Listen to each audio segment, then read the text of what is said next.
Assalamualaikum warahmatullahi wabarakatuh. Bismillahirrahmanirrahim. Nahmaduhu wa nusalli wa nusallimu ala rasulihil karim. Sudahlah, tidak perlu Tuhan berputar-putar dengan berkata, kitab sejamannya ada, manuskripnya ada.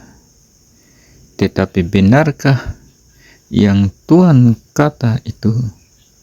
Tuhan sendiri tidak bisa membuktikan kebenarannya.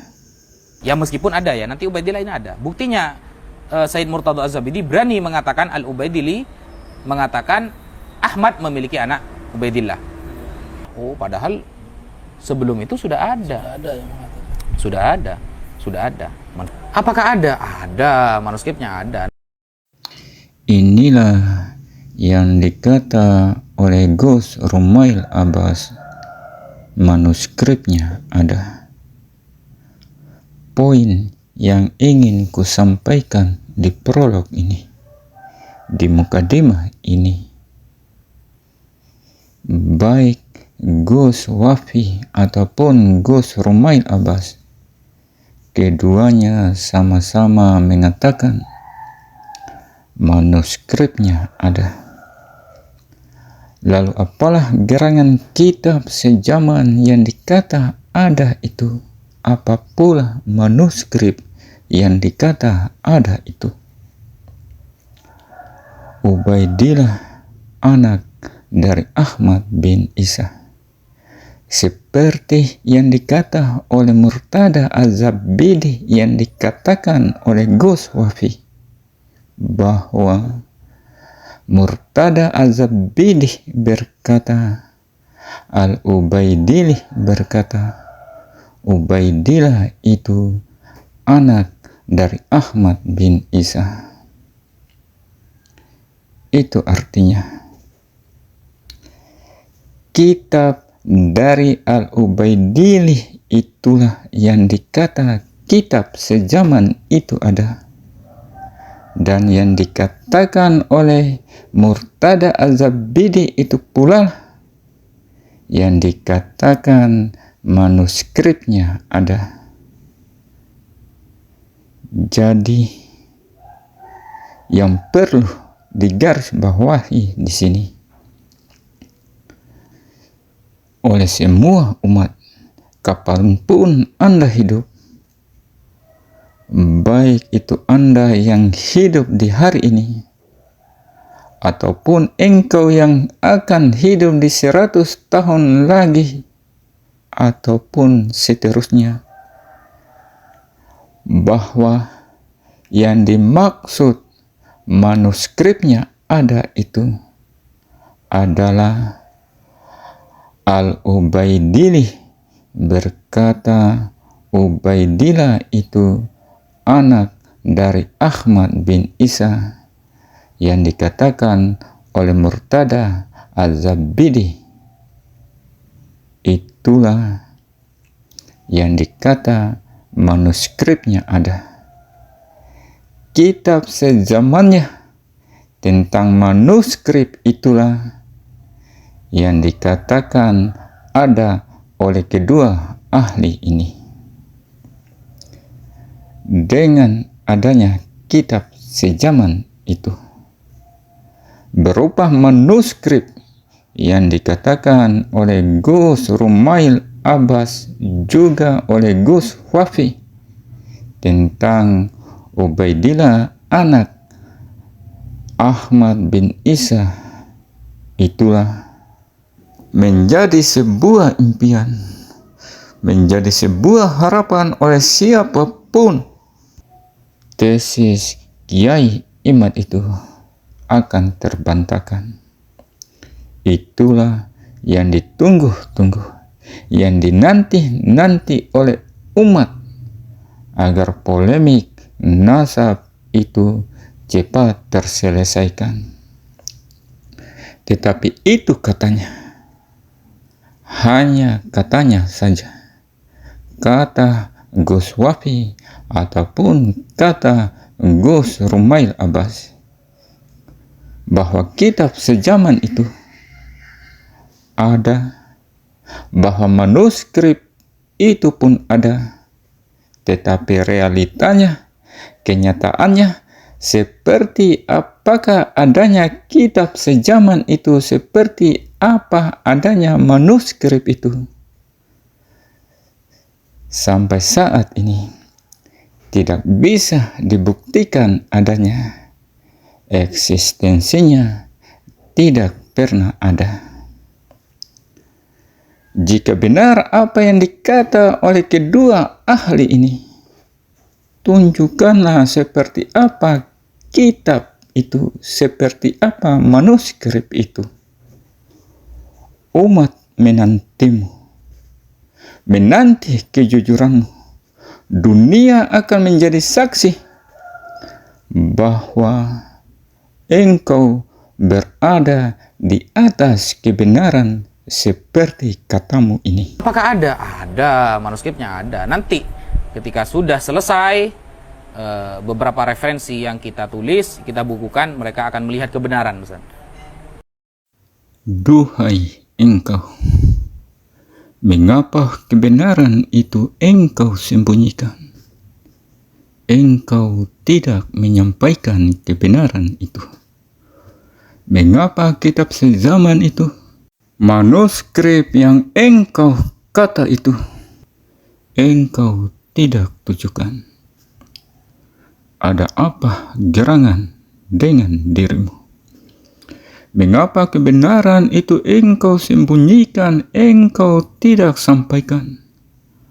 Apakah kebenaran itu harus menunggu waktu seperti katamu itu, sementara tidak pernah memilih waktu?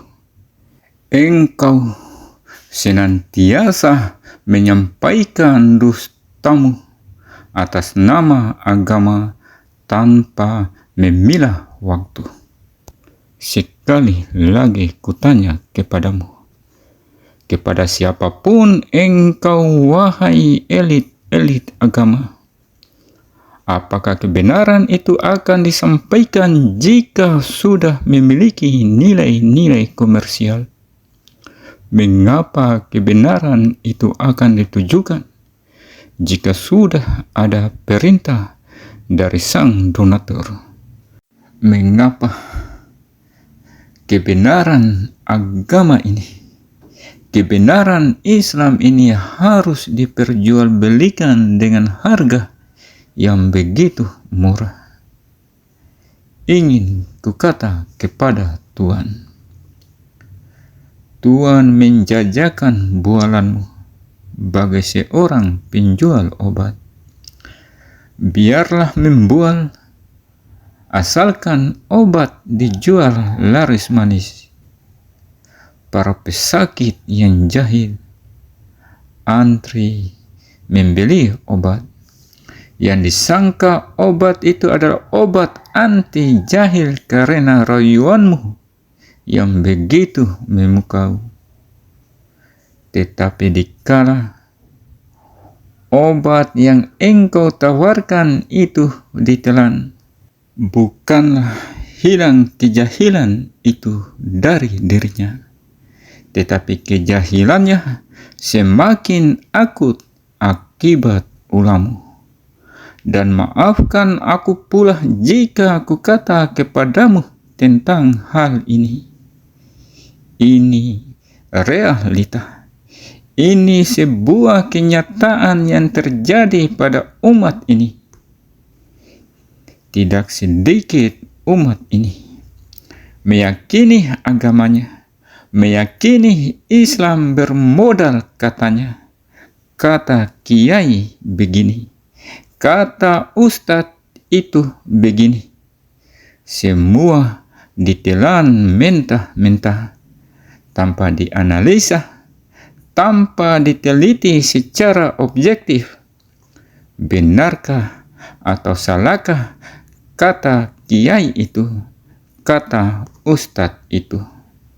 Dan maafkan aku pula jika aku kata bahwa banyak ilmu-ilmu Islam yang rusak akibat ulah para elit-elit agama, seperti halnya ilmu hadis.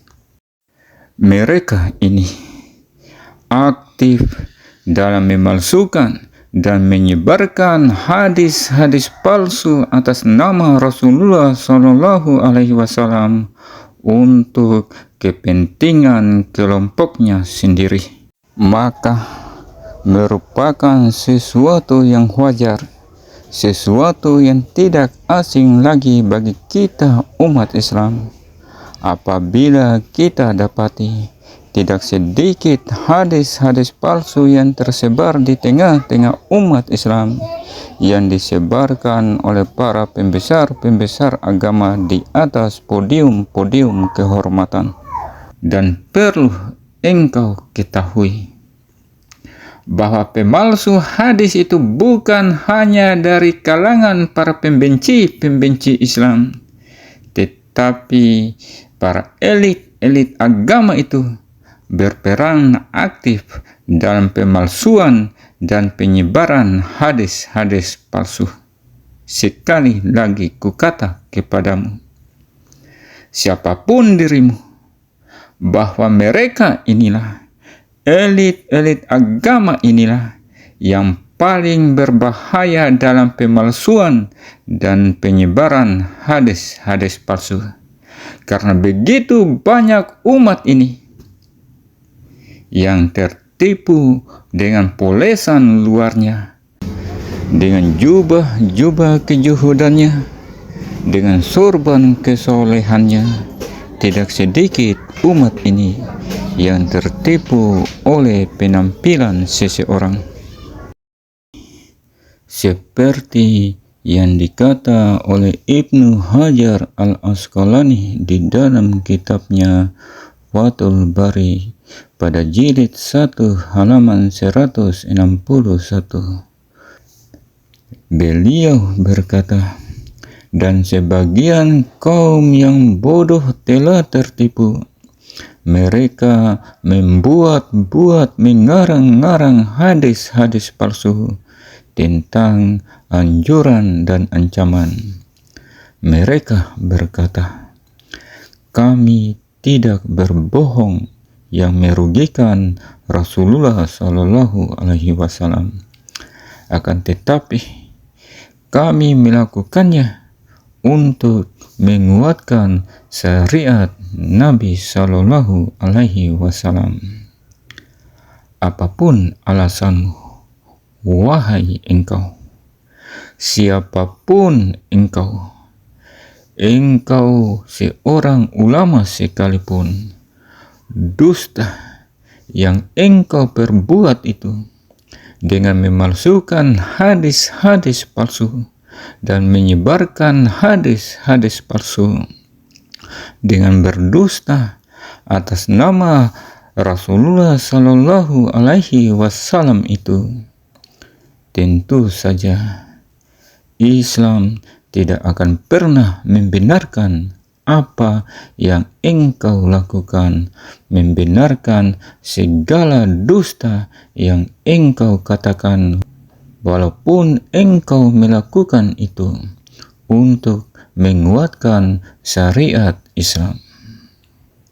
Dan Rasulullah Shallallahu Alaihi Wasallam pun tidak akan pernah menyukai apa yang engkau perbuat dengan berdusta atas namanya.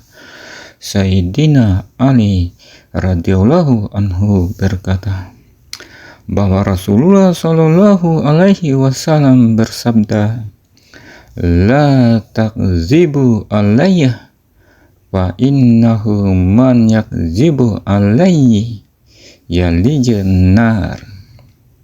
Rasulullah Shallallahu Alaihi Wasallam bersabda, janganlah kalian berdusta atas namaku, karena siapapun yang berdusta atas namaku, maka dia masuk neraka.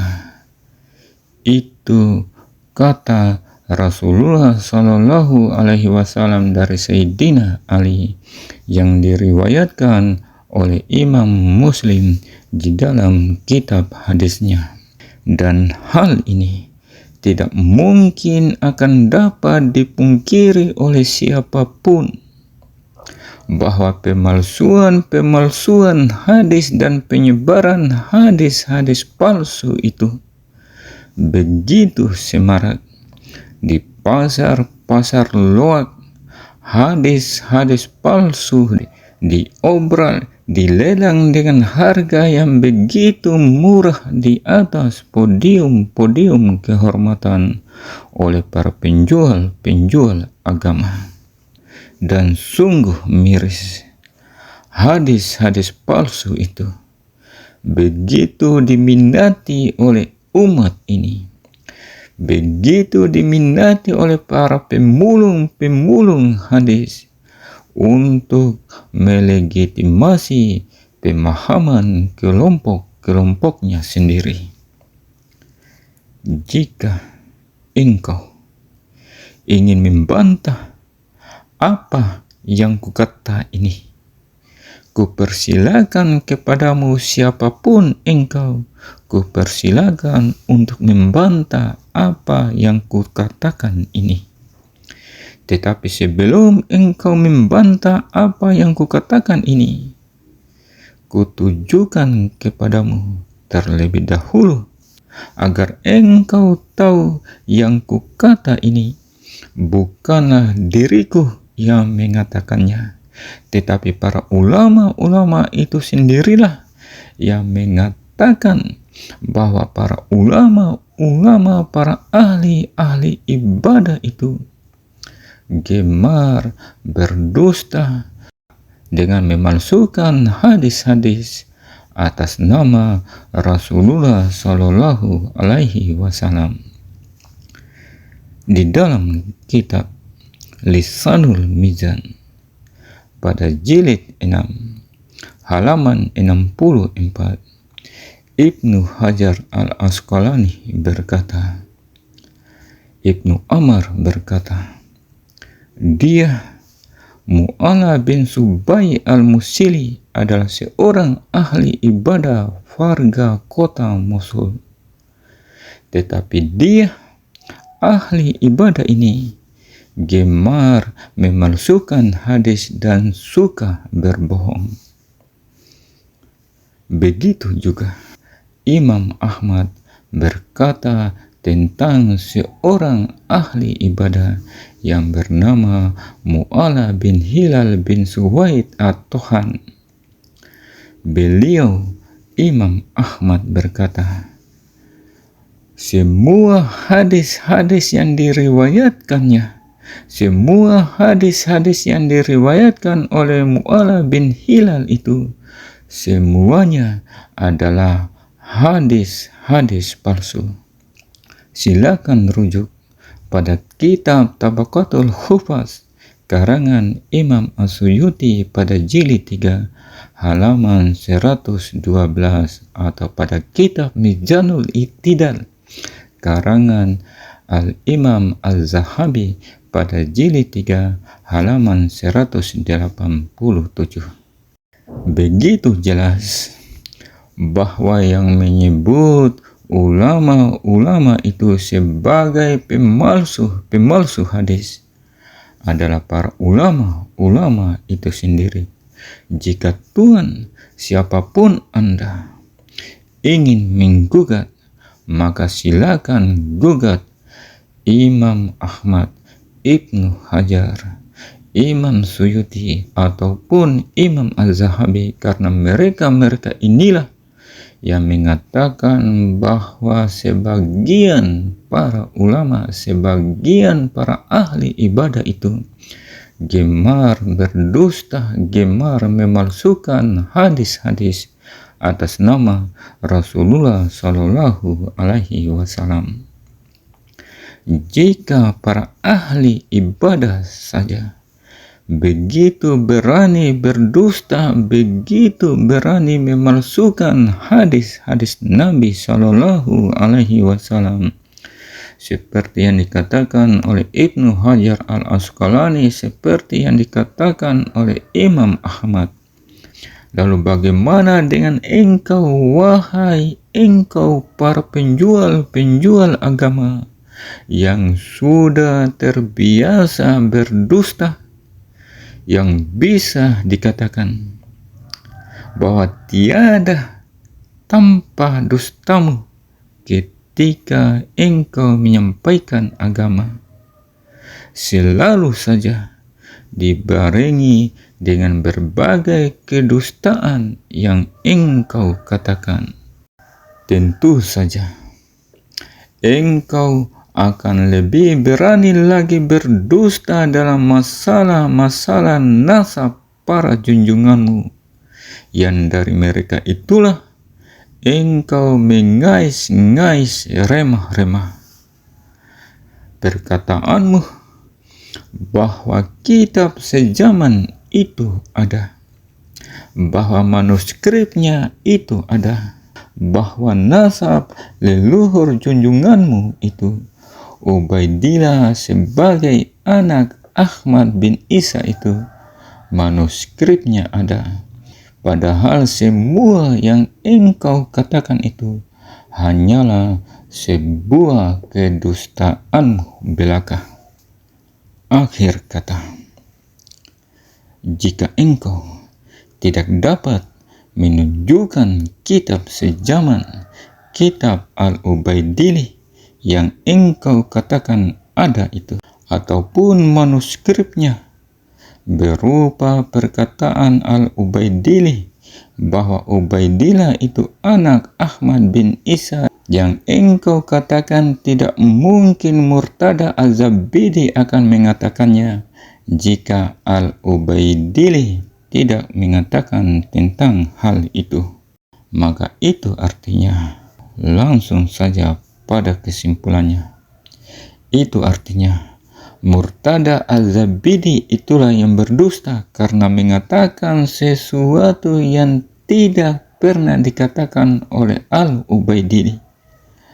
Atau engkaulah yang berdusta dengan dustamu yang mengatakan bahwa Murtada Az-Zabidi berkata seperti itu karena Al-Ubaidillah yang mengatakan tentang hal itu di dalam kitabnya. Jika engkau tidak berdusta, lalu mengapa engkau tidak dapat menunjukkan kebenaran yang engkau katakan bahwa kitab sejaman itu ada, bahwa manuskripnya ada, bahwa Ubaidillah merupakan anak dari Ahmad bin Isa itu, manuskripnya ada. Sekali lagi kukata kepada engkau, jika engkau tidak dapat menunjukkan kebenaran apa yang engkau katakan itu artinya engkau hanyalah seorang pendusta yang sedang berdusta bahwa junjunganmu itu merupakan keturunan Rasulullah Shallallahu Alaihi Wasallam, sebagaimana pengakuan junjunganmu itu selama ini bahwa mereka itu adalah keturunan Rasulullah Shallallahu Alaihi Wasallam, padahal pengakuan mereka itu hanyalah sebagai sebuah dusta, sebagaimana engkau berdusta. Seorang pendusta akan menutupi dustanya dengan dusta-dusta yang lain. Sekian dan mohon maaf apabila ada kata-kata yang pahit. Tetapi Rasulullah Shallallahu Alaihi Wasallam bersabda, sampaikanlah kebenaran itu walaupun terasa pahit. Assalamualaikum warahmatullahi wabarakatuh.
Sekian, terima kasih. Nur Arifin, Kamis 8 September 2024. Assalamualaikum warahmatullahi wabarakatuh.